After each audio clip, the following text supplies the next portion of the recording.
Hey guys, welcome back to Shep Talk and welcome back to another movie review. Today I bring you Bad Boys for Life. Bad boys, what you gonna do? What you gonna do when they come for you? Bad boys. Alright, that's enough of me being silly. Okay, before we get to my thoughts on this movie though, quick synopsis roll-up of Bad Boys for Life. It takes us back to follow the lives of Marcus and Mike Lowry. It's been 25 years since they've become partners. That's right. The first movie came out in 1995. I couldn't believe that when I looked it up again. So it's been 25 years. Bad Boys 2 came out in 2003. So it's been a little, not as long. It's still, 17 years since we've had a Bad Boys movie.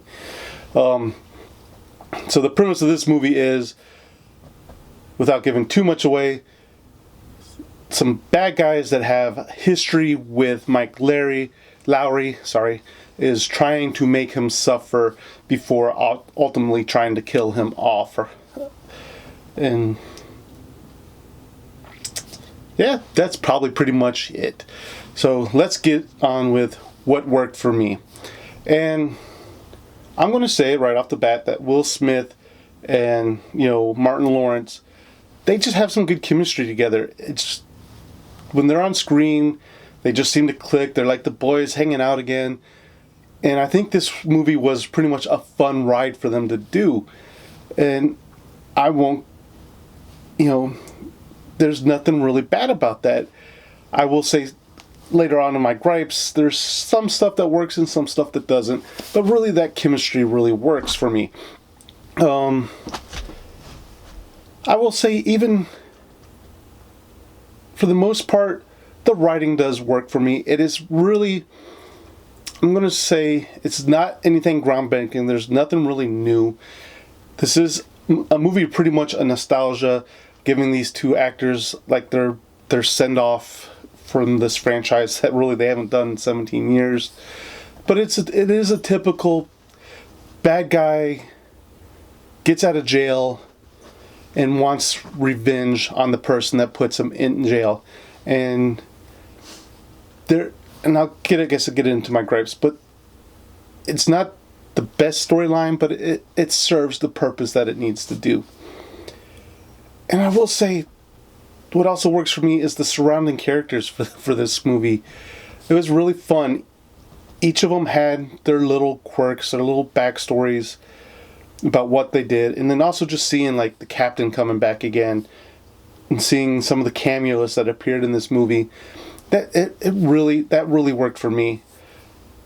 The music is pure Miami. These types of movies, obviously when they're set in a certain locale, pretty much know, I think right off the gate, that they're going to focus on the musicians and the type of music that comes out of the Miami area, the South Florida area. And that's great. I'm one of those guys that I love all types of music except for country. Country is not, like, I'll listen to it, but it's not my top. And so the soundtrack was really good. It's something that you will always expect. And then I guess what worked for me, I'm going to call it my last one because it's 50-50 going into my gripes. But so for the first half of it, the action worked for me. Some of the action really did work for me.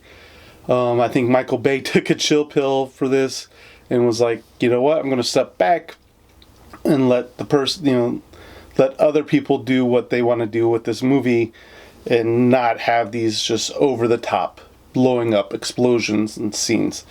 So some of the action works. It's a typical, cop drama. I am glad to see us say that this isn't all Hollywood action where, the heroes go and they don't get hurt. People do get hurt in this movie. So there is that. But it is Hollywood, so they do get hurt. But then it's like, I got shot and I grazed my arm and it's no longer affects me, or I burnt my forearm and it no longer hurts me when I'm fighting, or when I'm, it's only been a couple days. So I will say there's that factor, which gets me into my gripes of the movie. There are certain action scenes as well in this movie that just go, it's like they shoot at a car with a handgun, and the thing goes flipping like 4 or 5 times. The truck that it was on catches on fire for some reason, and it's still driving down the road instead of pulling over. In the car, it has a big explosion. There's that type of action that's still in here. It's not over the top. I think it's just because Michael Bay didn't really have a big hand directing this movie. I think he's more of a producer type in this movie. And so you do get those types of scenes where it's just like, really? Come on. So that's why it's like in my 50-50 phase. It's because it's like, all right, there's some really good action scenes in here. You guys did really good. And then, oh, you guys drank the Michael Bay Kool-Aid, and now we're over on this side. So it's just the way it is. Also, one of my gripes about this movie, the chemistry, like I said, between Will Smith and Martin Lawrence was great. What I felt about this movie, though, it's been 17 years since the last Bad Boys. It's been 25 since, Mike Lowry and Marcus became partners. And Mike Lowry has no growth between those times. I mean, seriously, you could have picked him up from like the first movie and plopped him in the third movie, and in between those years, there's been nothing. There has been no growth. Marcus is pretty much the same as well. He's that family man that's, so close to just giving up the police service because he wants to be with his family. He wants to be safe. He doesn't want to get, chased down. In this time now, it's just because he's older. He's in his 50s now, and which I don't know why these guys would still be even active as 50-year-old police officers. But that's just one of the things to me is that we just really, they didn't seem to develop. They didn't seem to grow in between the 17 years between 2 and 3. It's really the same type of characters, and that kind of threw me off. I'm like, I get it. Mike Lowry wants to be this playboy, has the fast cars, sleeps with a ton of women, thinks he's the bulletproof cop and everything, but I'm like, life moved on, man. Like, I'm not the same person I was 17 years ago. I'm not doing the same stuff I did 17 years ago. I guess if I had the money, I could be doing the same stuff I did 17 years ago. But that's one thing that just dragged on me, was that there didn't seem to be any character growth or development between those times. And, of course, this movie is a wrap-up, right? This is supposed to be their last hurrah, their last ride into the sunset. And so they are, in the 2 hours that they have, trying to give those characters that development and show that they are growing and they're changing and stuff like that, because they are going into the twilight of their career, of their life. There's more days behind them than there were ahead of them. And the storyline even kind of drives them through that with certain other side characters coming in. But it just felt like a rush. It was like, okay, since they didn't have that development, we couldn't show that development happen off camera. We're going to spin it all into this 2-hour movie. And then the protagonists, the enemies, it's again one of those ones, like I said, the story worked. It's a revenge plot, but in the twist that they give off towards the end of this movie is just something that, it's like, okay, great. You've revealed this twist, but how is it going to work out, right? How are you going to have closure or show that it, they're moving on, kind of thing?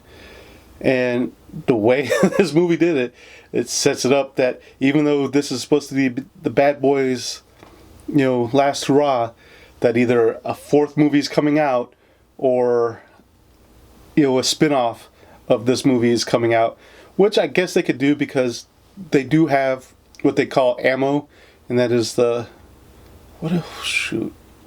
forgot what it stood for. It's like Metropolitan. It's a special unit. That way, new people can come on board and use modern police techniques, because why wouldn't you use modern police techniques but in their case, modern police techniques looks like it's hacking, it's scanning the dark web, and then going out and doing high-tech surveillance, and then using high-tech weapons like rubber bullets and stuff like that. I'm going to call it here. They will probably do a spin-off with that crew of people plus someone else that was in this movie. I'm calling it here. But guys, I think that's enough of me talking about this movie. I did have fun. It was enjoyable. It was a good throwback to the first two movies. And if you like the first two movies, you're probably going to like Bad Boys for Life. I just think that in this day and age, they were a little older, too older to be doing what they were doing back in 95 and 2003. But I am going to give this 3 out of 5 Sheps. It was an enjoyable ride. I was glad I saw it in the theaters. But, it's one of those movies that it's a typical, evil guy is out for revenge. Cops are trying to track down and figure out why he's who's doing this to them, kind of thing. Wasn't a lot of new stuff in there, but it did give you that homage to the first two movies, and it was a good closeout bookend movie. So I am hoping it is only, Bad Boys for Life is the last movie.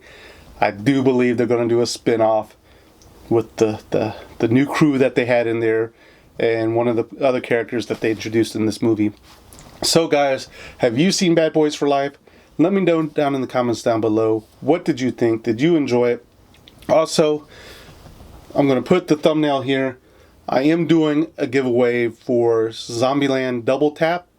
That's going to be running until this video will probably come out Friday the 31st of January or February 1st.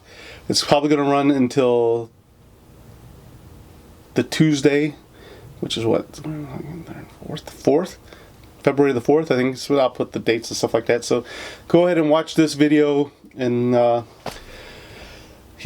enter to win for a chance to win the digital code for Zombieland Double Tap. But guys, if you liked what you see here, please remember to like, share, and subscribe. It does help my channel out greatly. I truly appreciate it. Thank you for watching. I'll see you at the next review.